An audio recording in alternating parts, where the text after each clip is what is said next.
I want to introduce some people who are longtime members of our community and who over the past years have really been delighted to see emerging as our resident community historians.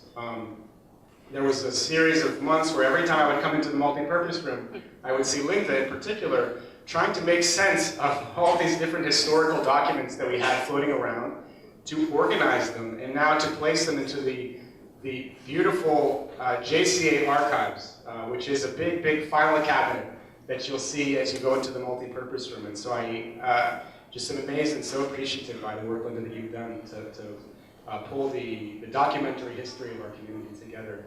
And the other half of the team is Irving Seidman, who has been our historian and storyteller, has been working with Linda to pull a lot of this information together, and has most recently published a book which is the early history of the JCA. So pulling together all this information, putting it into a form of storytelling that we can have as a testimony to what it, in which David is holding up there. It's for sale here. This special deal, $10. You can come away with this book. I personally have found it, it was the last piece of business I did before I went on sabbatical, was to read it in manuscript, so I could, Irv asked me to weigh in, and I find it incredible. Firstly, just, we shot that little teaser of the video project where it says, teens get to learn what the world was like before they were born, and I get to learn that the JCA existed before I showed up here, And that what I found here was this amazing history, this amazing community built by so many people. And this book tells the story, and Irv and Linda have made it their passion over the past several years to preserve and to give over this story. So I'm so delighted to welcome Irv and Linda to speak to us this afternoon.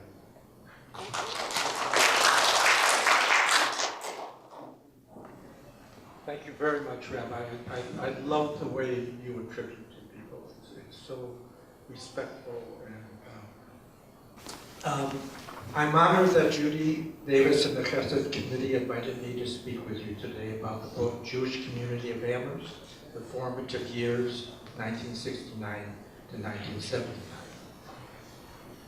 To prepare for writing this book, I spent a couple of mornings a week for over a year delving into the newly organized JCA archives.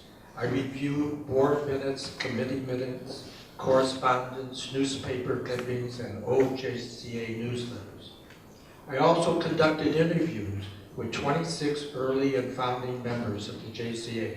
Some of them are here today, and did additional secondary reading. I have expressed thanks to people who supported me in this effort at the beginning of your document package. But I must say here that without, and I guess she's at a Yiddish group, without Frida Howers, this project would not have taken place. She was wandering through the balcony in the old social hall and found 6 or 7 boxes of documents, papers, and she recognized their worth. And she drafted Elaine Treehub and Linda, my wife, to organize those papers, and Linda has continued to work on organizing them to this day. So I need to express that appreciation to Frida for her prescience about those papers. During my talk, Linda will read passages from the book that I trust will be illuminating. Some of you have read the book, some of you haven't. I have also distributed copies of selected documents. The rabbi really asked me, or suggested to me at the beginning, that we might do an exhibit of these papers, and I talked to Anita about that. Well, I found I didn't know how to do an exhibit, but I did have some experience writing. So I switched to a book, but I keep in the back of my mind the rabbi saying, there's something instructive about using those documents that we should try to figure out how to do. So this is a little step towards that. You will see the genesis of some of the stories that I'm going to share with you today, and some interesting facts as we go along. I want to say that I think it was Ken who was asking me I said, this project was the best project I've ever done. And he said, really better than your interviewing book and stuff? And I said, yeah, it was. I did learn a lot. I learned a lot. But more importantly, as I researched and wrote, I became more and more fond of the JCA and more appreciative of its founding and early members. I wrote the book hoping to honor the JCA and those who brought it into being. I hope this talk and the reading and our discussion will be another step in that process. Please take a look at document 1 in your package. The bracketed parts tell of a survey of religious affiliation in Amherst that was done in 1938. It was reported on 50 years later, but the original survey was done in 1938. You see the clipping there? I came across this clipping early in my look through the archive, through the boxes of papers. The clipping reports about 7 Hebrew families in Amherst in the 1930s and 40s. 7 Hebrew families. Imagine my delight as I continued, but I didn't know anything more about them. I couldn't find any more information about them. Imagine my delight as I continued to explore the archives. I came across a report by David Berlin, Norman and Barbara's son, written when he was in high school, a high school student, and another report, a senior honors university thesis by Edward Mainzer, son of Caden and Lewis, that helped me name those 7 Hebrews and led me to the Jones Library to find out a little more about them. Here are their names: Jenny and David Gordon, Joseph and Rose Ginsburg, Max Goldberg, Isaac and Sarah Landis, Ida and Meyer Novick, Robert and Rebecca Wagner. They were tailors, shoemakers, dry cleaners, clothiers, salesmen, faculty member, housewives. 7 Hebrew families were reported living in Amherst, according to the survey. Max Goldberg said in a different interview, said of them, that was also in the archives, that they were not necessarily a community. Sometimes they bickered with each other. Sometimes they were probably competitive with each other. But in an emergency, Max said, they stuck together and could count on each other. They are our predecessors in Amherst, if we are not their begottens. 19 years later, another survey of religious affiliation was conducted in Amherst. How little a role Jews played in the consciousness of Amherst in the 50s was reflected in the fact that they were not even included in the 1957 survey. But in reality, the tremendous growth of the University of Massachusetts in the 50s and 60s was attracting more and more Jewish faculty, staff, and their families to Amherst. In 1947, there were approximately 2,000 students at the university. In 1969, there were 18,000 in that period of time. And the staff and faculty grew with them. They came to what had been the staff, Jewish faculty, staff, and their families coming to Amherst. They came to what had been, a few years before, a village of about 7,000 people, Amherst. Almost all white, mostly Republican, and very, very proud of their Yankee heritage. In the town, there was little sense of a Jewish presence. Frida and Irv Howards arrived in 1965. She said it seemed like a great place to raise kids, but they could find no Jews and no Democrats. Louis Mainzer said when he arrived, I think it was 1953, you could put all the Jews in Amherst in a telephone booth. Shelley and Marcia Goldman came in the 60s, and Shelley remembers articles in the Amherst Record about cows loose on Route 116. You can still see those articles. Haim Gunner said soon after he and Yaffa arrived in Amherst, he met Jeanne Potash on the street. Haim asked Jeanne, "Where's the Jewish life?" She replied to him straightforwardly, "If you want to have a Jewish life in Amherst, you have to make it yourself." Most of the Jews coming to Amherst came from cities in which there were significant Jewish neighborhoods. They were not accustomed to the Yankee town.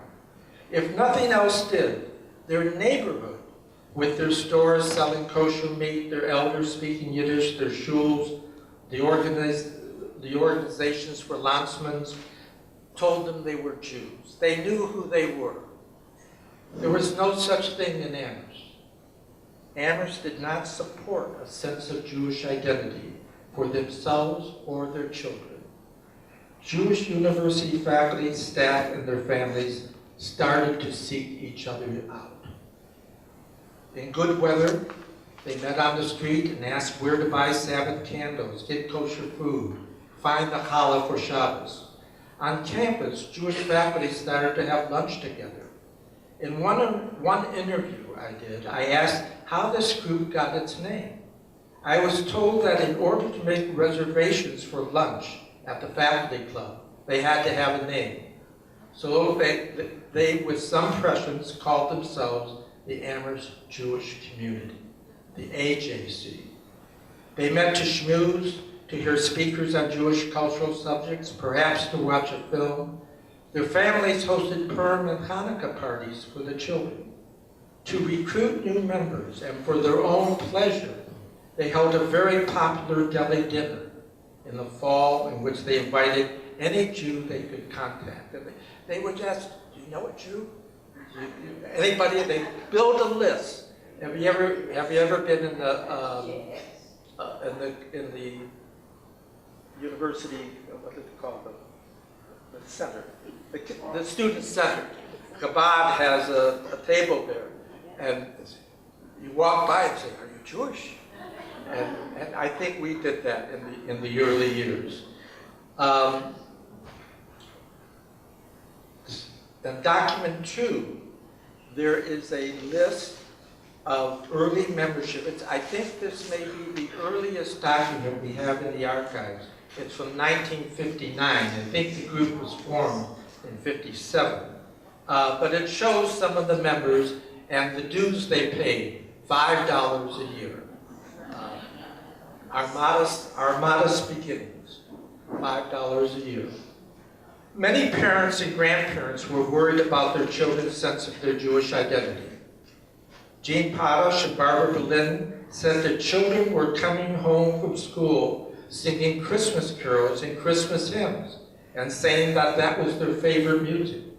Jewish kids were given lead parts in Christmas plays. Oy, said some of the grandparents. Jewish parents decided they had to do something to educate and support their children's Jewish sense of themselves. Sonia Wexler is remembered fondly for holding an informal little Sunday school in her living room in the early years.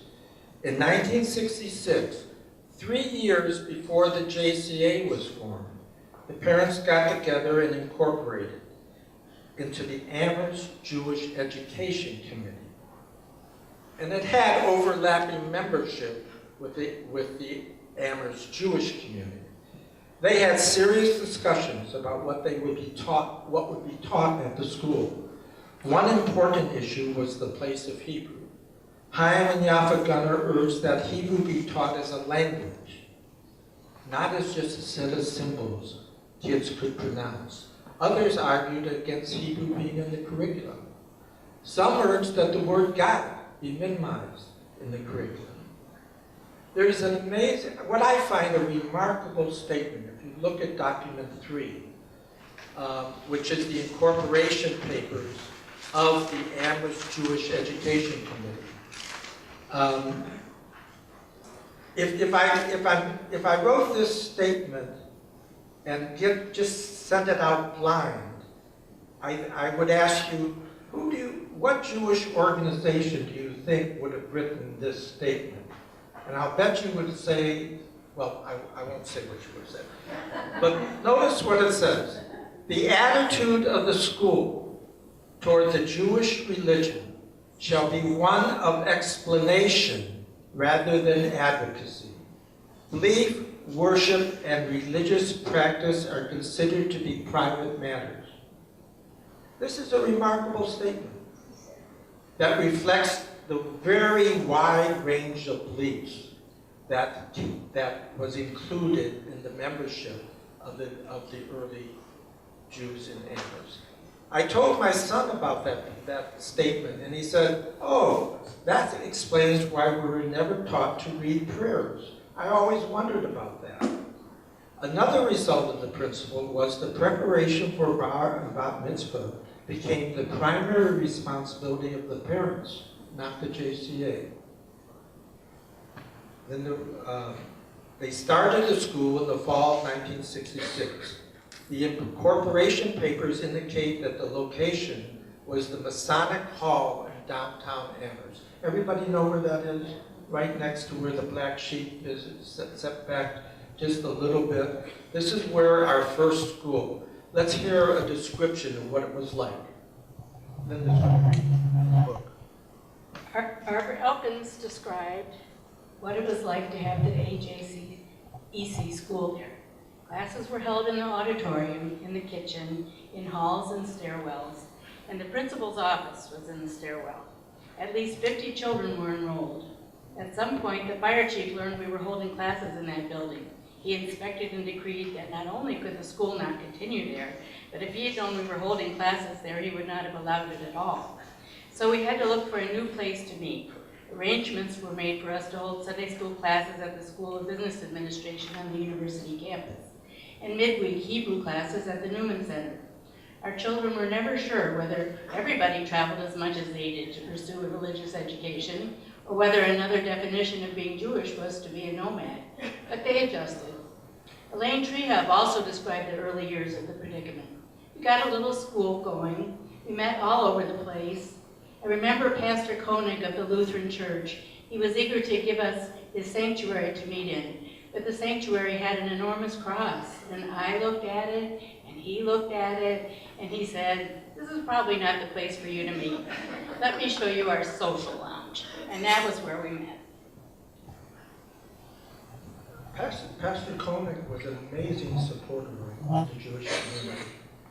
He had studied Hebrew himself and was a scholar of the Old Testament, and he opened up the church to the JCA in the early years.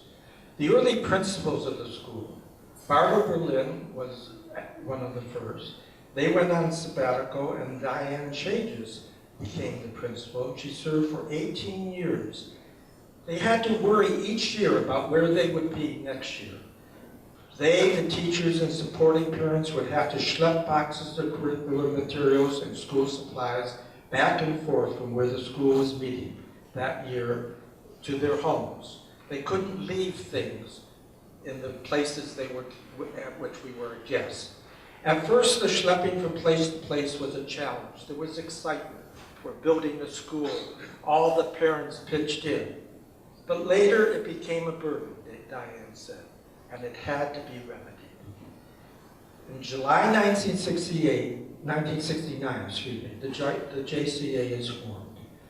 In 1969, Arthur Elkins, who became the first president of the JCA, proposed that the two committees, the Amherst Jewish Committee and the Education Committee, join forces. They appointed an ad hoc committee to propose a mission and a structure for the new organization that would be called the Jewish Community of Amherst. The ad hoc committee did a very smart thing. Rather than just seeking the approval of the committee members, they opened up a meeting to all the Jews in Amherst and the surrounding area, and they invited everybody to come, broadening the community, perhaps getting over some of the fissures that might have been there, and then allowing for a vote at that meeting unanimously to to establish the Jewish Community of Amherst and to pay $50 a year in dues. 31 families signed up, and more by the end, I think of that first year, there were 70 families. Take a look at the incorporation document. I think it's number 6. Midway down the address, notice the address of our location. It says 150 University Drive. Does anybody know what that address was? 2 people? 1 person. 1 person knows. Are there some guesses? I'm sorry? The nursing home. It is, all right. That's the secret out. Betty Kravitz, who was an original member, and I'm not sure she's well, she loves you, Rabbi Weiner. She spoke of you in my interview of her. I was hoping she might be here, but she may not. I'm not sure if she's well or not. We couldn't have a post office box as our address. We had to have a real address. She gave us the address of her Amherst nursing home. And for many years, we stored things there. We held meetings there. It was very generous of her to do that.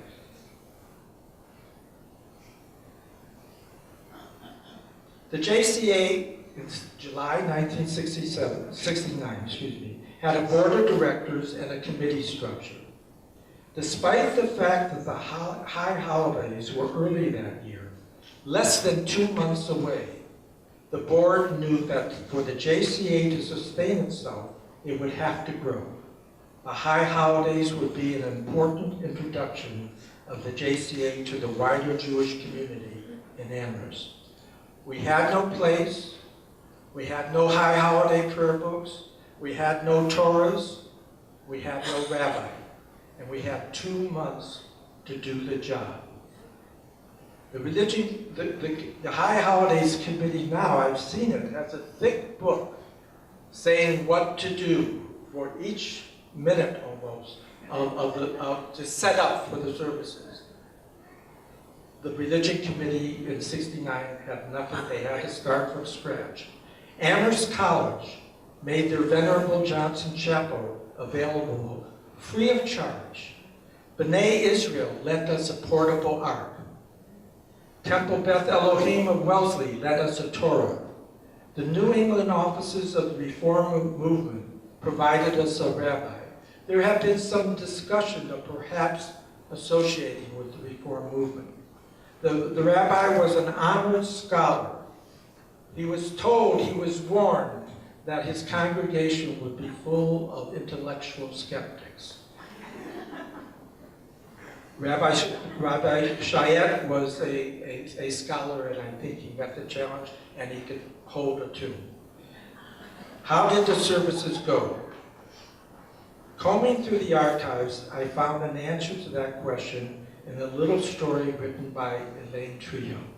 Remember I said that there have been 7 Hebrew families in Amherst. Jenny Gordon and her husband David, who passed away, was one of those 7 families. Mrs. Gordon came to the first service with her grandson. So Elaine wrote, Amherst Kletzers was owned and operated by the venerable and formidable Mrs. Gordon. I never knew her first name.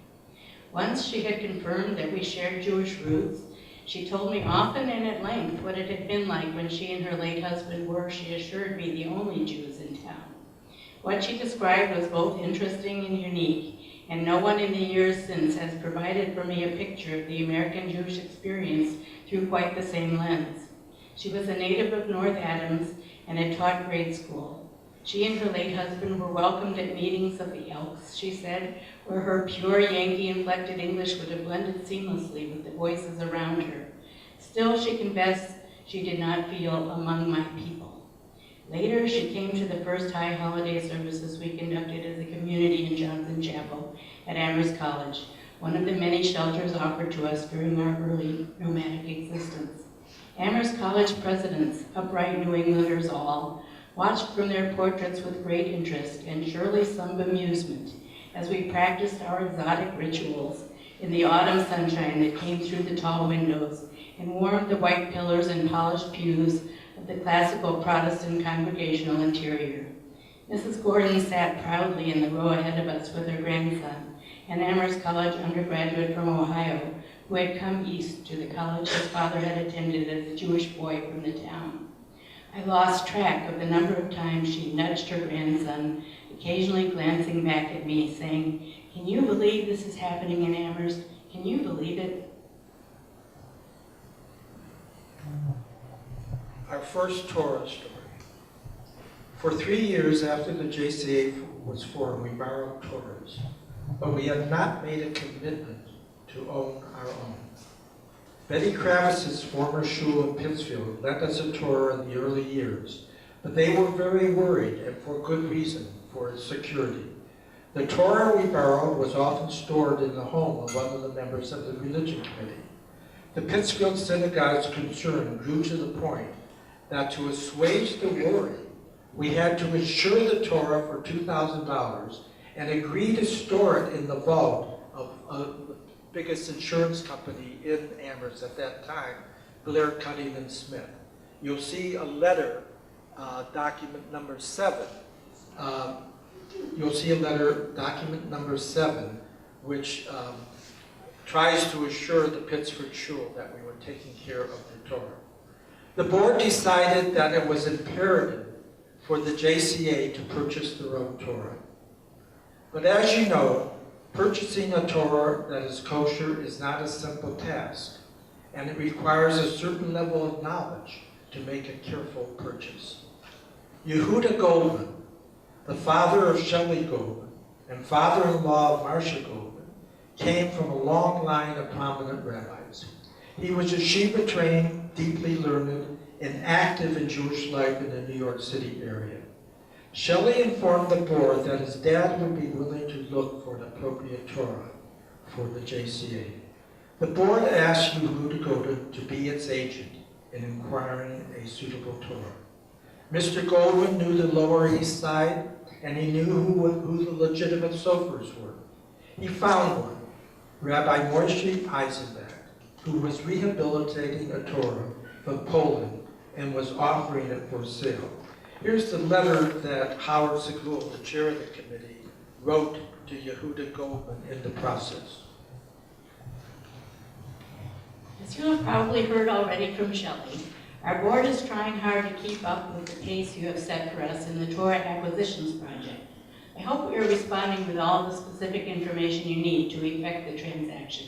We are very happy about this event and are eager to proceed to its completion. It's the most important single event that has happened to us, excepting perhaps our formal organization in 1969.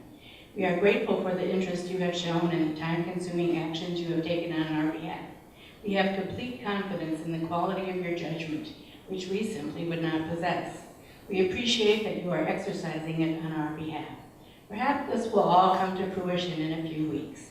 When the time comes, please know that we will be honored if you and Mrs. Golden will join us at our consecration service and at the celebration party we hope to have.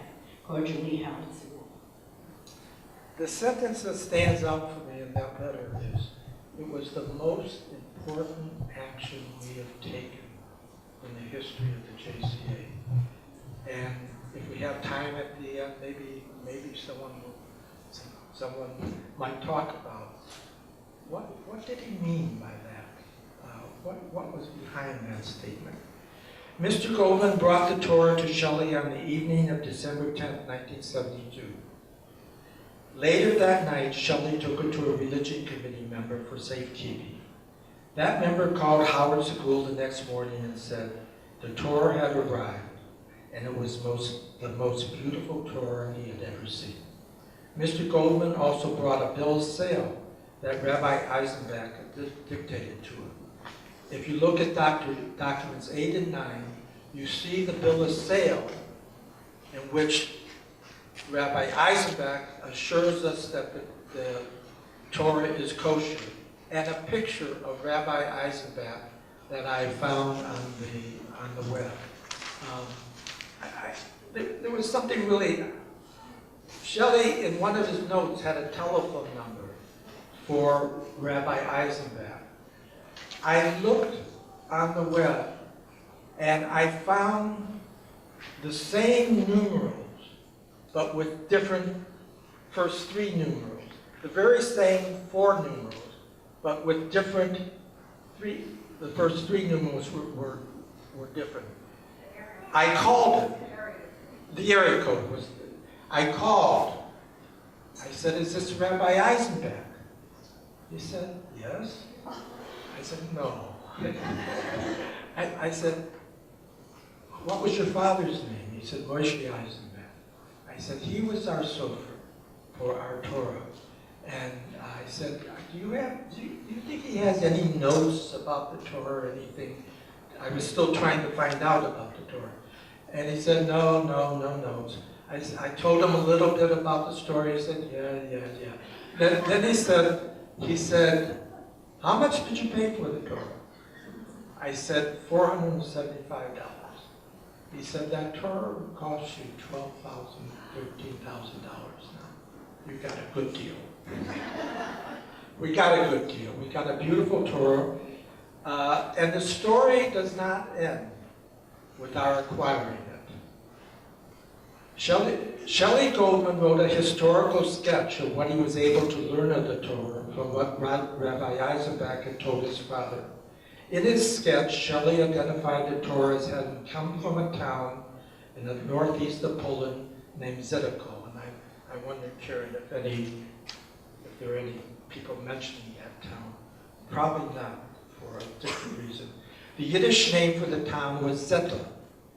Shelley's historical sketch told of the fate of Zettel succumbing to Nazi annihilation. But our Torah had been saved by some brave soul who carried it out of Zettel to Russia, and from Russia it went to Israel, and then to New York City. In the late summer of 2015, I was reading an issue of the Jewish Currents, which Rabbi Weiner had suggested I might be interested in. Not that particular issue, but in the entire magazine. And he was right. There was a whole issue dedicated to the Jewish resistance in the Second World War, trying to combat what they thought was the myth that people just went to their death like sheep. There was the whole issue told stories of Jewish resistance. On August 15th, the article said, Dr. Yehezkel Atlas, a hero of the resistance, set out with several fighters from his group to a place 20 kilometers away near the town of Belitsa on the river Niemen. His goal was to burn the bridge over which the Germans transported military equipment eastward.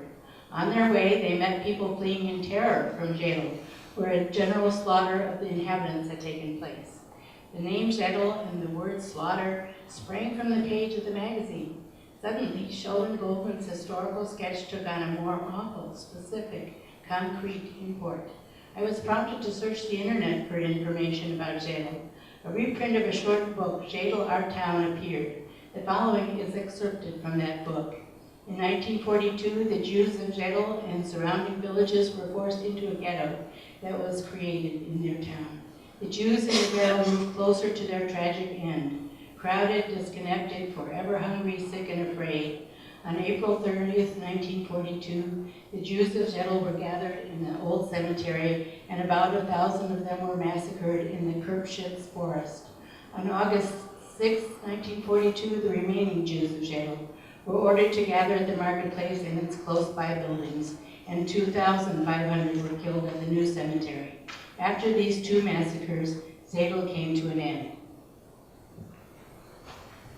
Later, among the papers Shelley Goldman mentioned to the archives, I found a newspaper article in Yiddish, which I could not read. I was going to Rabbi Weiner's lunch and learn session that day. Afterwards, I begged permission to interrupt the rabbi as he was speaking to Aaron Basel, our shamus and often our Torah reader. I showed the rabbi the Yiddish article and asked him what it was about. The rabbi had another appointment and he had time only to glance through the article. But he turned to me and said, "It is about a town in Poland called Zettel." We were in a small sanctuary, but Aaron Basel almost shouted, "My grandfather was from Zettel. He left there in 1905. I have relatives who stayed there." So visualize our first Torah that we read on a weekly basis and from which Aaron often reads. We carry it through our sanctuary, touch it with respect. Imagine some 100 years earlier, the very same Torah may have been carried likewise in Aaron's grandfather's shul in Zettel, and perhaps even kissed by Aaron's grandfather. Zettel, murder of Jews, rescued Torah, JCA makes its most important move to acquire its own Torah. A grandson of Zettel reads it in Amherst, Massachusetts. I wish I were smart enough to figure out all the meanings of those connections. Purchasing our home at 742 Main Street. It just strikes me. I almost wanted to name the book 742 Main Street. It strikes me that we are on the main street in Amherst. There's so much to say about the purchase of our home. It marked a major turning point for the JCA. Because of the shortness of time, we cannot tell the whole story, but there are 2 paragraphs from the interview I did of Arthur Elton that I would like to ask. Not everybody agreed about buying the Torah, about buying the building. It was contentious. Many people worried that we could not afford it, that we would just have something that we couldn't keep up. And in fact, if we had to pay the original asking price of $95,000, we would have no money for the upkeep of the building, no money for repairs, no anything. We couldn't pay that. The board authorized a maximum of $75,000. They were asking $95,000. They wanted to sell it to us. They wanted to make sure that their revered church continued in its religious function. Here are 2 paragraphs from Arthur Elton's interview. There had been people who said we could not do it, that it was too much of a risk. How would we maintain the buildings? How about unanticipated costs? The steeple was the problem from the beginning. Some were worried about the expense. Here, Louis Greenbaum stepped in. He said his family would buy the parsonage. That would reduce the obligation we would have for the mortgage, and we would have enough money in the bank for ongoing and unanticipated costs. Louis Greenbaum, Art Elkin said, saved us. His family's buying the parsonage made it all possible. I'd like also now to ask Linda to read an essay by Ruth Miller, a former member of the JCA. She wrote this essay for the 10th anniversary of the JCA. So that would have made it a few years after we bought the building. I think it's a touching essay and reminds us of a perspective in this time of the need for interfaith respect. It reminds me of that. I remember being on the committee charged with looking for a home for the JCA. We looked for many months and found nothing suitable. We debated going outside of Amherst for affordable acreage. We considered cinder block construction. We even considered building a Quonset hut. We had to look for space every time we wanted to hold a service, teach a class, gather for a holiday, or sponsor a special event. It was obvious we needed a building of our own. I had never been in the second church. To this day, I remember the night when members of the church unlocked the doors of the sanctuary and ushered in our JCA committee. We first entered the vestibule, which was small and plain. Then we stepped up into the sanctuary proper, and I knew that something special was happening. Was there a chance that this beautiful building, so perfect for our needs, might actually be available? Touching the pews, viewing the altar, noticing the worn places in the soft green carpet where so many people had walked to prayer and fellowship, I knew that this edifice was everything for which we could have hoped. Today, the carpet in the sanctuary is a soft rose color. Steps and thresholds have been replaced. Both the sanctuary and social hall have been painted inside and out. The organ has been repaired, walls fixed, new roofs built, electrical work done, a new furnace installed, the original pressed tin ceiling repaired. On Friday nights, people gather to worship at 742 Main Street. Their specific words may be different from those spoken at congregational services, but their hopes and concerns about family and community and indeed mankind are in many ways similar. We in the JCA share a bond with every person who has ever prayed, gained insight, or found peace and love and fellowship in the buildings, which it is our privilege to call home. The purchase of the Second Congregational Church in 76-77 allowed us physically to come together and to stop our physical wandering. But we were still wandering spiritually, ritually, and it was decided that what was most needed at the time was a rabbi. The next important step was the appointment of Rabbi Yechiel Lander as our first, albeit part-time rabbi, in the fall of 1978. The board voted to search. It was not an easy task. Linda's going to read a part that describes the difficulty. Mr. David Schimmel was the head of the recruitment committee, and I can't remember whether I think this came from this interview. The search began in earnest. Some members wanted a resource who would bring intellectual scholarship. Some favored finding an educator who would work with the kids and the other teachers. Others were concerned with the pastoral role. They wanted the rabbi to be a counselor. Some saw the main role as leading services and offering thoughtful sermons. Others wanted the person to be a link with the non-Jewish community. As we brought in candidates, David Schimmel said, the search proved that no one human could meet all the expectations that JCA members hoped to fulfill. But one candidate did stand out. The search committee made a clear recommendation to the board that Rabbi Yechiel Lander be hired as the JCA's first rabbi to begin in the fall of 1978. This is not in the speech. Do I dare be obsequious and say I think we found someone who fills all those?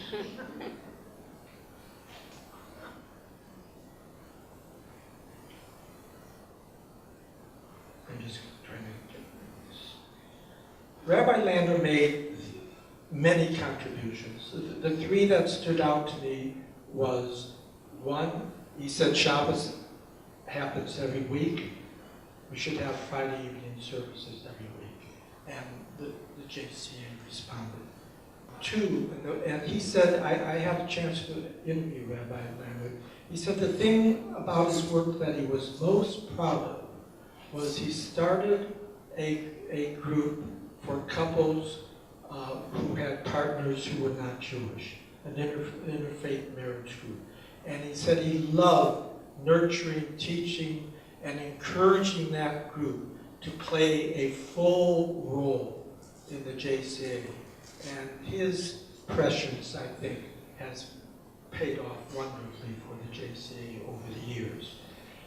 The third was one sentence I found in the board minutes of, I think April 5th. I think it's in your documents, or is it? Yeah, it's the last document. After we purchased the Second Congregational Church in 1976-77, Norman Berlin stressed even more strongly something he had been urging since 1970, that the JCA must fulfill its ultimate obligation to provide a final resting place for our members. It was not an easy sell, if for no other reason than at the time, most of the members were in their 40s and 50s and not yet focusing on mortality. Norman encouraged the board to look ahead to what was inevitable. In addition to deciding to hire a part-time rabbi, the board committed funds for the purchase of land for a cemetery. Some members objected. At one crucial board meeting on April 5, 1979, a newly appointed finance committee, appointed to straighten out our financial affairs, urged the board to rescind its commitment to purchase land for a cemetery. Others argued that the commitment to develop a cemetery should not be abandoned. After listening to the back and forth of the discussion that may have threatened to get out of hand, Rabbi Lander asked to speak, got up and said one simple sentence: "I have never known of a cemetery that has lost money for its congregation." The discussion ended. They voted to go ahead with the cemetery. It was, I think, an important, good-humored, but serious comment that he made at the time. It was a frustrating process to find the land for a cemetery. They looked at land. First, they went to earlier on, they went to Wildwood Cemetery, beautiful Wild, asking if they would set up a Jewish section. And they said no, they wouldn't do that. Not in it with any prejudice. They said, if your families want to choose to have space all together, that you can do that if you can organize it. That would be different. They looked at land in South Amherst, adjacent to a town cemetery. They looked at land in Talan. They would approach making a purchase, but something would not go right. Different reasons were offered for not approving the sale of land for a Jewish cemetery. Finally, land was offered to the JCA in Shrewsbury. The price was right and the deal was made. After we published the book, I called Barbara Elkins to confirm that she and Arthur had received her copy. She had and had already read it. Then she said that when I interviewed her, she had forgotten to mention how we found the land in Shrewsbury.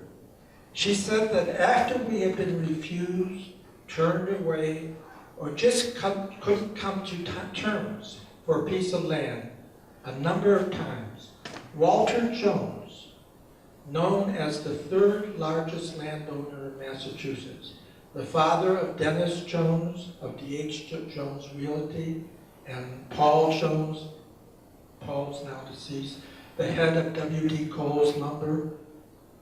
Walter Jones heard of the trouble we were having getting land. He decided that was unfortunate. He said, "I will offer you 2 lots in Shrewsbury that I have available." He did. The health committee of Shrewsbury, unlike some of the others, approved it. The town meeting members in Shrewsbury voted yes on the establishment of the JCA cemetery in Shrewsbury. Reputedly, they voted after one town member assured them that the occupants would make good neighbors. Norman Berlin died in 2015. A year later, the Berlin family had an unveiling ceremony led by Rabbi Ben. After the ceremony, I walked with a few others among the stone markers looking at names. As I came to the last row on the west side of the cemetery, I found myself next to Ted Sloan. He turned to me and said quietly, "It's like visiting old friends." So by 1979, the first 10 years of the JCA, we had sustained and strengthened the Sunday school, purchased our first Torah, received our second Torah as a gift. I forgot to mention that the Schimmel family had held off. They wanted us to buy our first Torah. They gave us as a gift the second Torah, a second Torah. Acquired a home on Main Street in Amherst, established a strong voluntary service tradition, hired a rabbi, and developed the JCA cemetery. The members of the JCA of that first decade built a foundation upon which the JCA could and has continued to build. Many of you, the elder generation of the JCA, were part of that. Next year, the JCA will celebrate its 50th anniversary. I hope that you feel proud of your accomplishment, which continues to live on for us today. Thank you.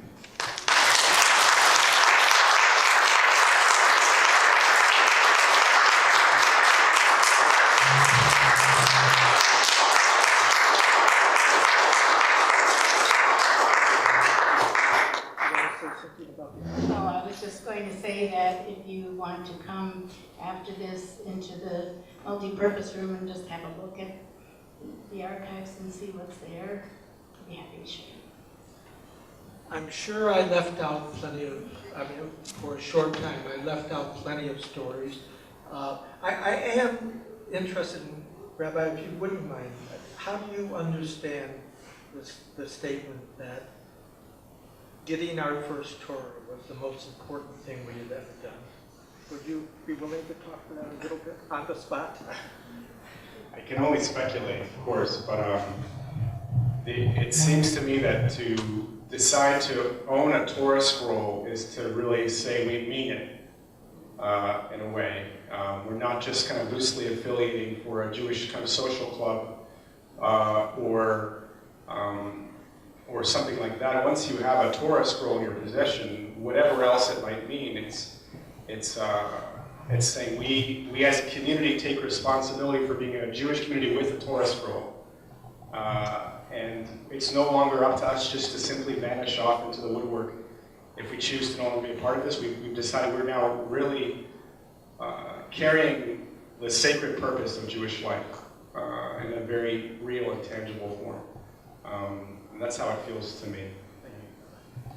Are there other questions or comments? Thank you. Sure.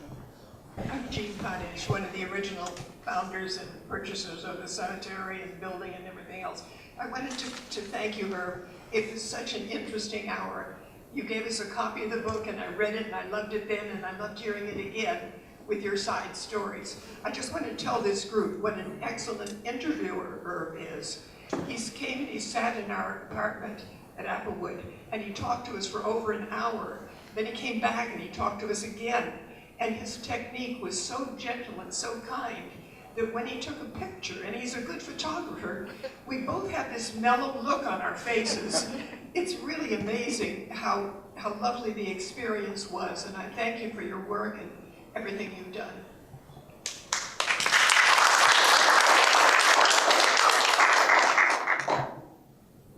Does anyone else want to make a comment or ask a question?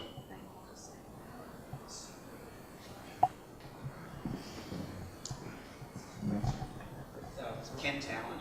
We were late comers in '76. The building was already here. And that fall, we arrived in July. That fall, there was a new member potluck. I can't remember whose home it was.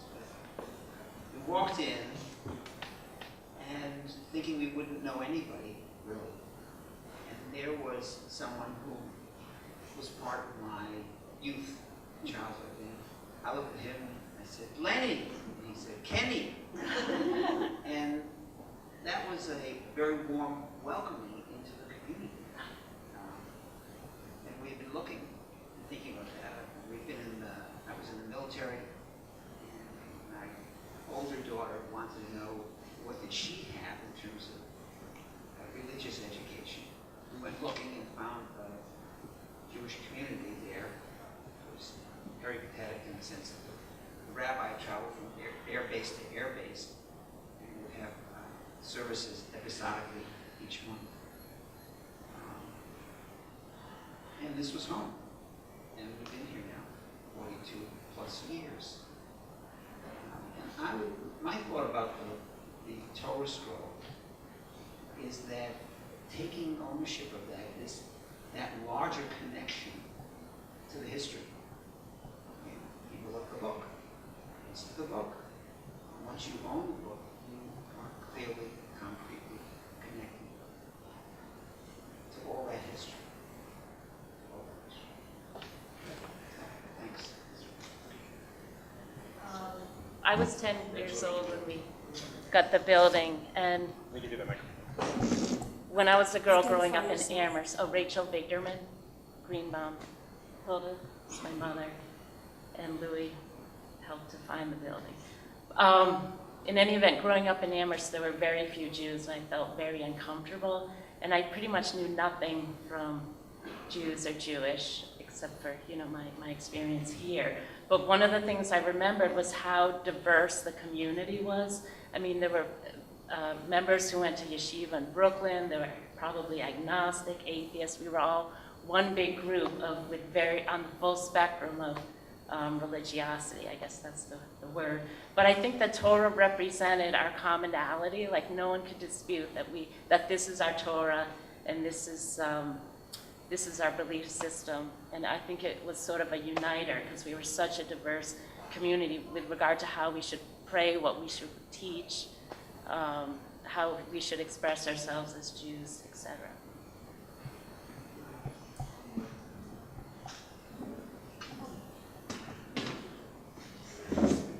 I'm Judy Glaser. I'm wondering if those of you who were here when the decision was made to buy the Torah, remember if the kind of people, the people who, didn't want God mentioned in the religious school, and whatever it says in that document that said we're steering clear of Jewish religion, had objections to purchasing the Torah. If I could just sort of take a side swipe on your question, there were those of us who lived here in Amherst who really wanted our children to have a much more formal education, and we used to do carpools to the B'nai Israel congregation. I drove twice a week to Hebrew school because two daughters, one was Monday, Wednesday, and the other was Tuesday, Thursday. He couldn't have put them the same day, but we ended up driving, and the fathers drove to the Sunday school, so that there was a small contingent in Amherst. While we affiliated completely with the Jewish Community of Amherst, we also wanted more for our kids. And I think the story that was told about Haim and me, when he asked me, is there anything Jewish? I don't believe he asked about the community. I think he was asking about the Sunday school, if I remember that occasion. And we said, there isn't a Sunday school. If you want one, you're going to have to start it. But we were already sending our kids to Northampton. So what seemed like kind of a flip answer was really giving him advice rather than brushing him off. It wasn't just a Sunday school.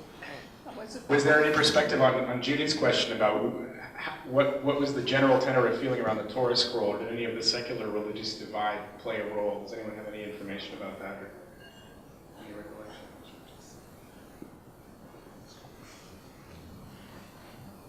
There was in fact a... Say your name. You want to say your name for the camera? Oh, there was in fact a serious divide. Oh, I'm Haim Gunner. There was in fact a serious divide among us. Some of us wanted a secular school. We came out of a kibbutz tradition and felt that a synagogue environment was not really compatible with the kind of education we wanted. However, we ultimately recognized that the core structure of any community in the United States was going to be centered around the synagogue. And so we capitulated, and Marcia Schertz, who was the, I would say, not only active, violent supporter of the secular school, had to capitulate. Eventually they left the community, but of course we made the compromise, which is of course the appropriate compromise, and we have the JCA as a reminder of our success. And by the way, Jeanne... You were part of the carpool. Yes. Yeah. I was the Sunday carpool. I have to tell you about the first rabbi who came from the Reformed tradition.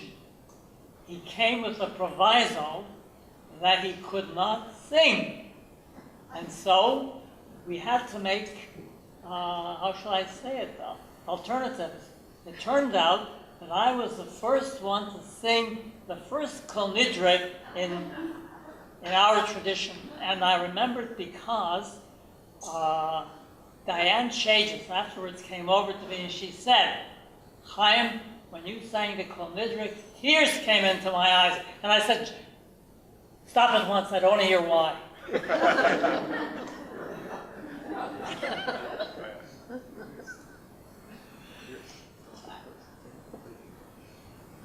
Louis Glaser. I came in 1953. Speak louder. He can't. I'm sorry. I just want to say that the environment was of a small Protestant Yankee New England town. The university reflected that to a considerable extent. I found a very welcoming group of colleagues. I was the 5th person in my department, and I never had a bad experience at all. The students were fine, the faculty were welcoming. I was a bachelor, and they took me in as a sort of extra family member.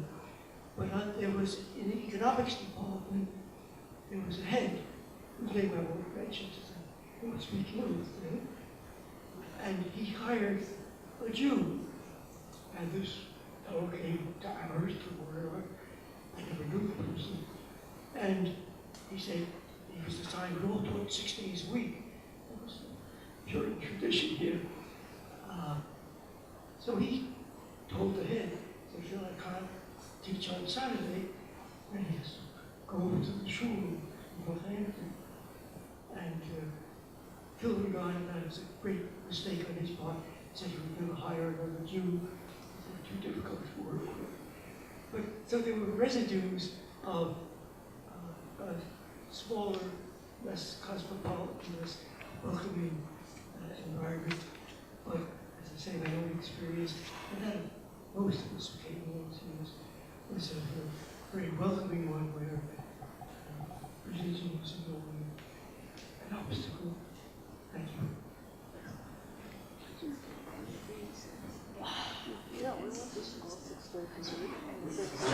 Does anyone else want to share a word? Diane, did you want to say a word? Did you want to say a word? You were volunteer? No?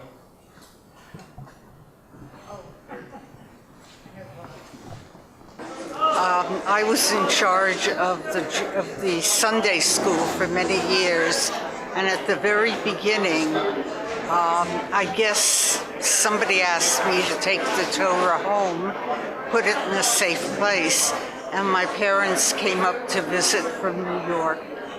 My father was very Orthodox. He went downstairs to say his morning prayers, and he spotted the Torah, and he was appalled. It didn't belong in a home and in a basement. And I thought that was a very interesting story. I don't know what happened to it, but it was a long, long time ago.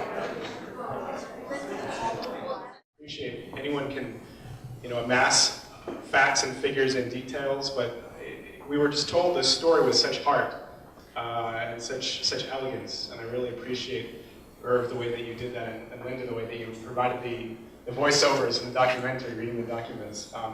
And it's so, I think, moving to feel yourself part of something larger than yourself, and to become aware of how you fit into the fabric of something bigger. And that's part of what was just so incredible and so moving about this afternoon. If you want a last word, or I'd love to give you a last word, but I just wanted to express my appreciation once again for what we were offered today. Thank you.